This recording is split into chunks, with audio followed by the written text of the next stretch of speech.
"I'd rather die than have your babies," she said when I mentioned kids. So I left and found someone who actually wanted mine. Now she's old, childless, and begging to come back. Hey viewers, before we move on to the video, please make sure to subscribe to the channel and hit the like button if you want to see more stories like this. Thanks.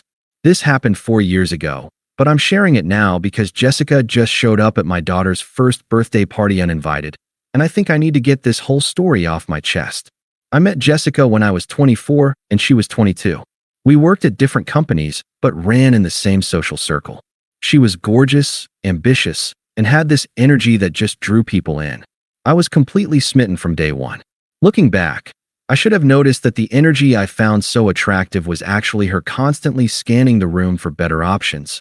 But when you're young and in love, you make excuses for everything. We dated for 2.5 years. I thought we were building something real. I helped her move apartments twice, supported her through a difficult job transition, and even loaned her money when her car broke down. My family loved her, or at least they tried to.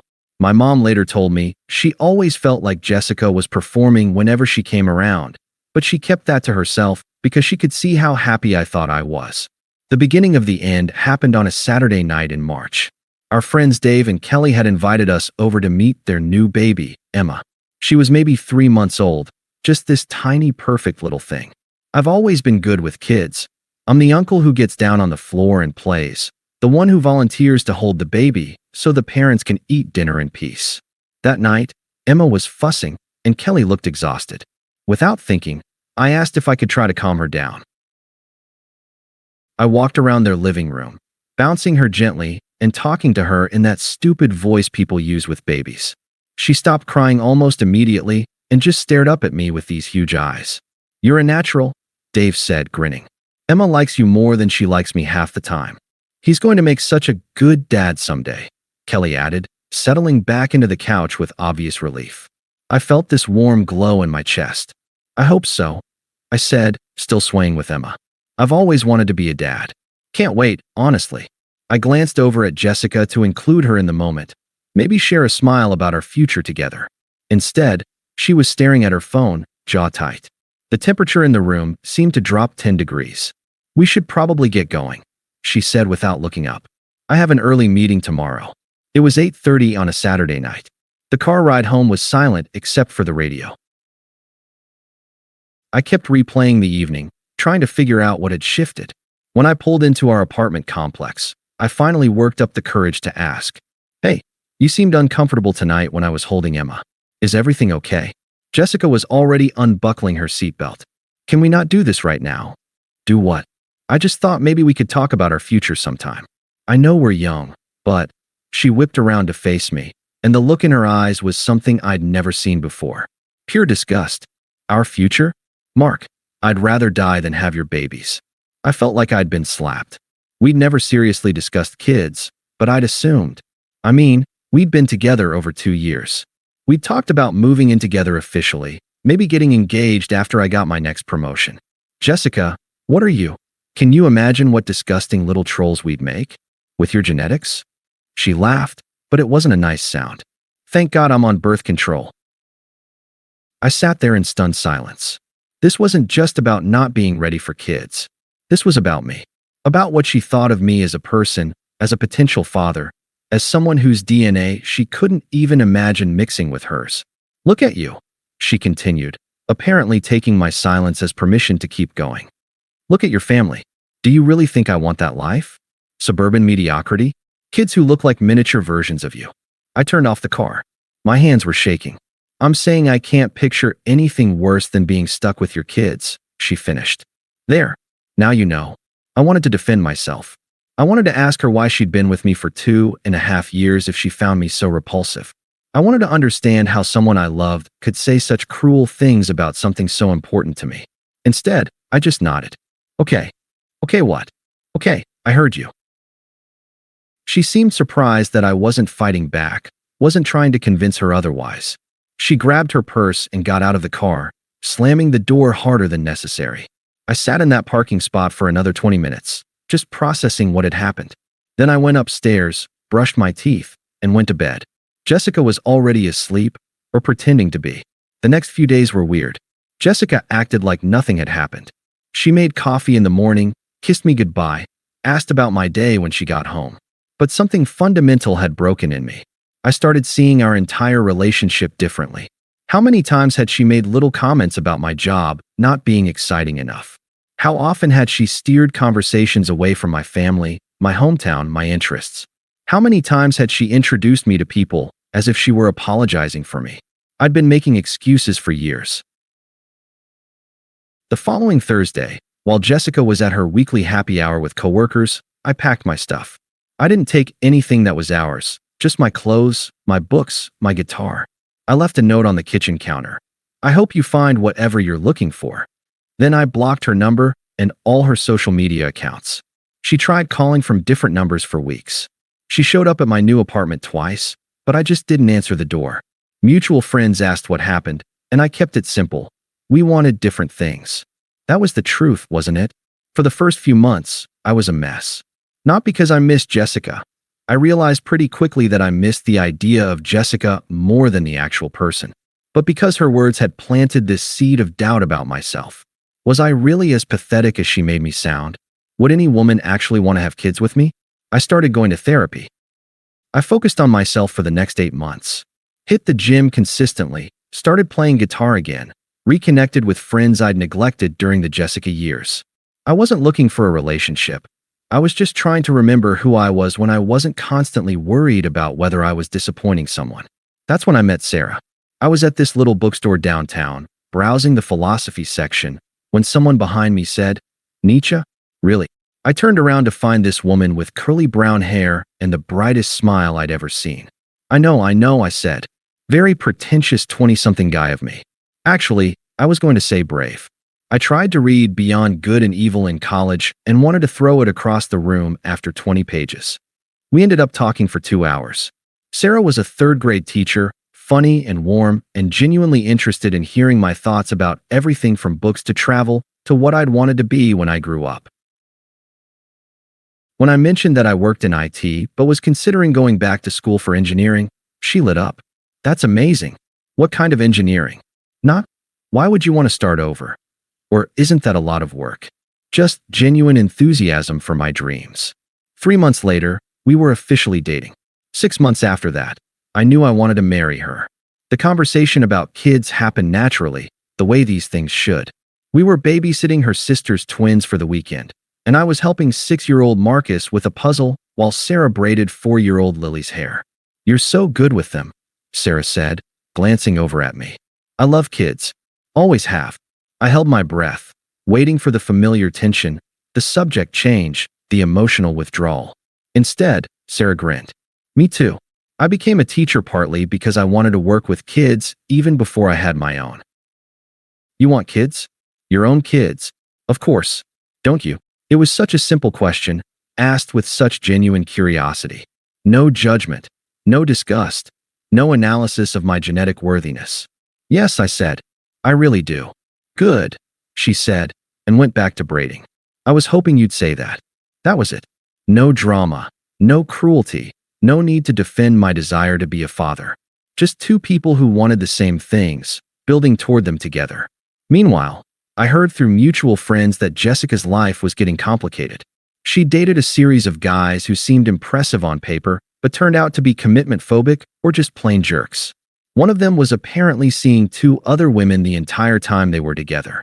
Another borrowed money from her and disappeared. "She keeps asking about you," my friend Mike told me one day. "Wants to know if you're seeing anyone." "What did you tell her?" "The truth. That you seem happier than I've ever seen you." I was happy. Sarah and I moved in together after a year, got engaged 6 months later. The proposal wasn't some elaborate production, just the 2 of us on a hiking trail we loved, and me finally working up the courage to ask the woman I adored to marry me. She said yes before I even finished the question. We got married the following spring in a small ceremony surrounded by people who actually loved and supported us. Sarah's family welcomed me like I was their own son. My family was over the moon about Sarah. Everything felt right in a way it never had with Jessica. Our daughter Emma was born 2 years later. Yes, we named her after Dave and Kelly's daughter. The little girl who unknowingly triggered the end of my relationship with Jessica and the beginning of my real life. Pregnancy was magical with Sarah. She glowed, literally glowed, and I couldn't stop touching her belly and talking to our baby. We took classes together, painted the nursery together, argued good-naturedly about names, and debated whether we wanted to know the gender. We were a team in every sense of the word. The day Emma was born, I cried. Not just because she was beautiful and perfect, but because I finally understood what Jessica had stolen from me with her cruelty. She'd made me doubt whether I deserved this happiness, whether any woman would actually want to create a life with me. Sarah never had those doubts. She looked at me holding our daughter for the first time and said, "I knew you'd be an amazing dad." Through all of this, Jessica had been making increasingly desperate attempts to find someone. I heard she was on multiple dating apps, going to speed dating events, even asking friends to set her up. The men she met either weren't serious about commitment or weren't interested in her once they got to know her. "She's become kind of bitter," Mike told me one day. Always complaining about men being immature or not knowing what they want. I felt a flicker of something. Not quite sympathy, but acknowledgement that dating in your 30s is hard. Then I remembered her words in the car that night, and the feeling passed. When Emma was about 6 months old, Jessica started getting bolder about reaching out to me. She called my office, claiming it was about some shared paperwork from our old apartment. She messaged me on LinkedIn about reconnecting professionally. She even sent a card when Emma was born. How she got my address, I'll never know. I didn't respond to any of it. The first direct encounter happened when Emma was 8 months old. I was at Target buying diapers when I heard someone say my name. I turned around, and there was Jessica, looking older and somehow smaller than I remembered. "Mark? Oh my God, is this your?" She was staring at Emma, who was sitting in the cart, babbling happily and chewing on her teething ring. "Yes, this is my daughter, Emma. She's beautiful." Jessica's voice was weird, strained. "She looks just like you." I waited for the familiar sting of that observation being treated as an insult. Instead, Jessica seemed almost wistful. "Thank you. I heard you got married. Congratulations." "Thank you," I said again. I wasn't trying to be cold, but I had nothing else to say to her. How's fatherhood?" "It's everything I hoped it would be." She flinched slightly. I hadn't meant it as a dig, but we both heard the implication. "That's wonderful," she said, but her smile didn't reach her eyes. I'm trying to have kids now. It's been challenging." I nodded politely, but didn't ask follow-up questions. Didn't offer encouragement or advice. Didn't say I was sorry to hear she was struggling. "Well," she said after an awkward pause, "I should let you get back to dad stuff. Take care, Jessica."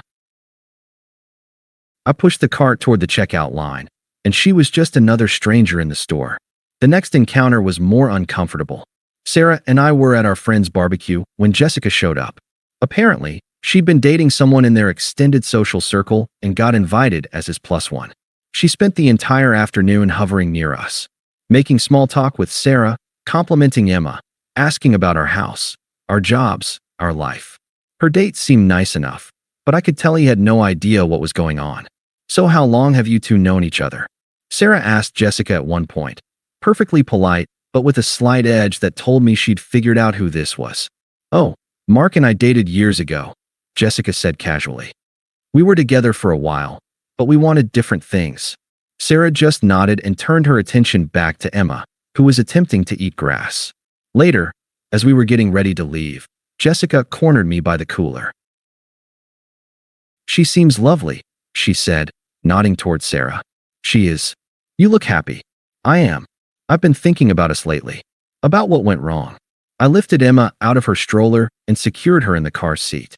"There's nothing to think about, Jessica." "But there is. I made mistakes. I was young and stupid, and I said things I didn't mean." I closed the car door and looked at her directly for the first time that day. "You meant them." She opened her mouth to argue, but I kept talking. "And that's okay. You were honest about how you felt." "I'm grateful for that honesty, actually. It led me to this." I gestured toward the car, where Sarah was waiting patiently and Emma was already falling asleep. "But what if I've changed? What if I want those things now? Then I hope you find someone who wants them with you. Mark, I need to get Emma home for her nap. Take care of yourself." I got in the car and drove away, leaving Jessica standing by the cooler. "That was her, wasn't it?" Sarah asked quietly. The ex who said those terrible things about having kids with you.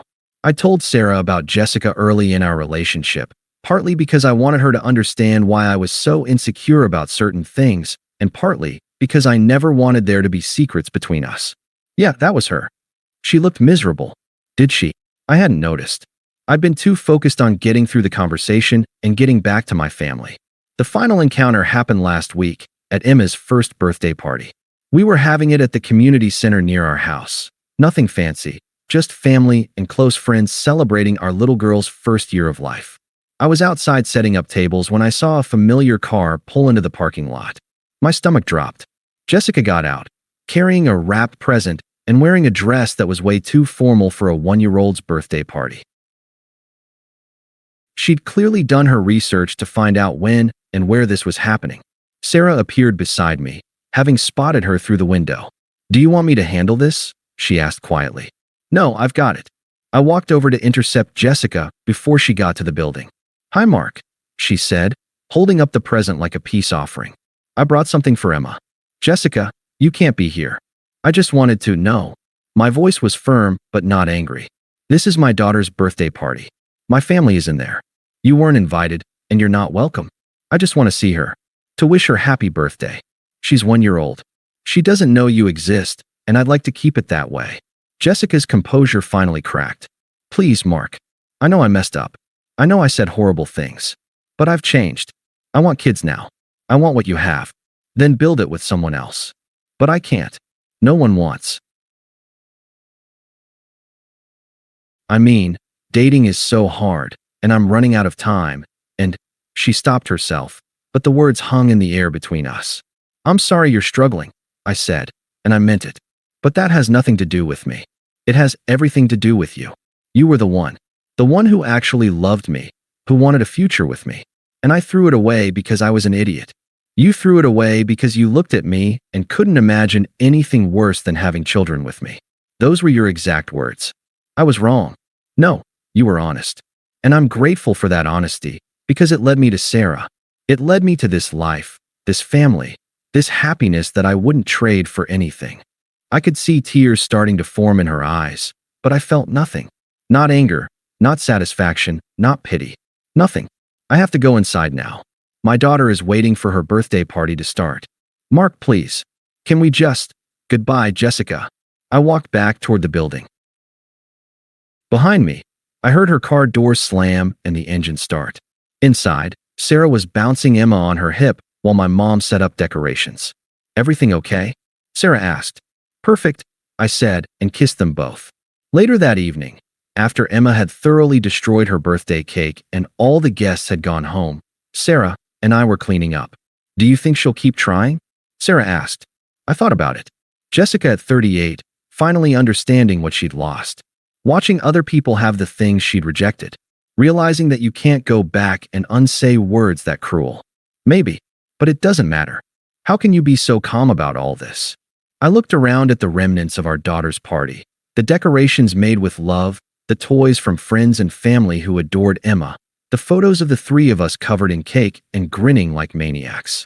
"Because this is real," I said. What I had with Jessica was just waiting.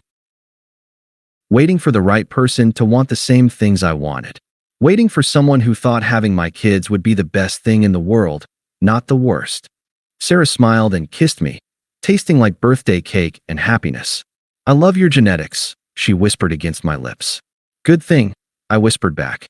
"Because I'm thinking Emma needs a little brother or sister." Really, really. And somewhere out there, Jessica is still waiting. Still trying to find someone to give her what she rejected with such cruelty 4 years ago. Still wondering if it's possible to undo words that cut so deep they change the entire trajectory of two people's lives. I hope she finds happiness, I really do. But not with me, and not with my family. We're exactly where we belong. Thanks for watching. Make sure to subscribe to the channel and hit the like button. What do you think about this story? Share it in the comments.